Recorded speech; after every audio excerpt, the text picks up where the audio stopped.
Hallo, my naam is Janine van die Kerk van Radio Kansel en waar ek hardloop word al hoe meer van die paaie toegespan. Die mense sit hekke op en jy kan nie daardeur kom as jy nie 'n sleutel het of die remote het of die kode het nie en die mense gee dit nie.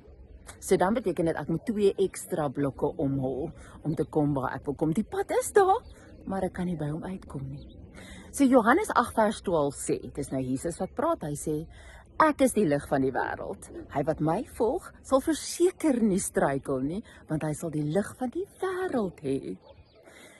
Ek verstaan dit, as ons is gebore in sonde, dis wat die woord sê, né? So, jy's gebore in die donker, maar dan jou buurman, jou ma, jou kind, almal lewe in die donker. Almal stamp hulle shins en val oor goeie gaan te keer, maar dis normaal, dis die lewe, ons probeer ons beste, ons lewe in die donker.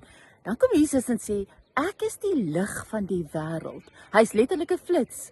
Nou dink homself, daar's 'n flits en hy's op die tafel, daar staan hy, die lig is aan, maar hy wys onder toe. Hy druk vas teen die tafel. Jy weet presies waarvan ek praat, hy het so oranje liggie so. As jy hom gaan optel, gaan jy sien waaroor jy stap. Jy kan jou bene oplig en jy hoef jou shins nie te stamp nie, maar daarvoor moet jy die lig van die wêreld optel. En dis waar die probleem kom.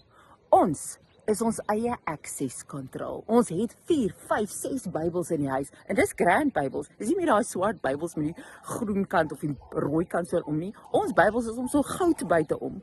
Maar dit help nie, hulle is in die kas en ons tel hulle nie op nie. Dis soos die flits wat daar lê, ons tel nie die flits op nie en ons kan nie sien waar ons loop nie. En dis wat ek met jou wil deel vandag. Hy is die lig van die wêreld. Hy beloof jy sal nie struikel nie. Tel hom op, doen die lewe saam met hom en jy gaan sien waar jy moet gaan. Nou maar toe, hier kom 'n kar. Hierdie einste lig wat ek hier kon deurkom nie.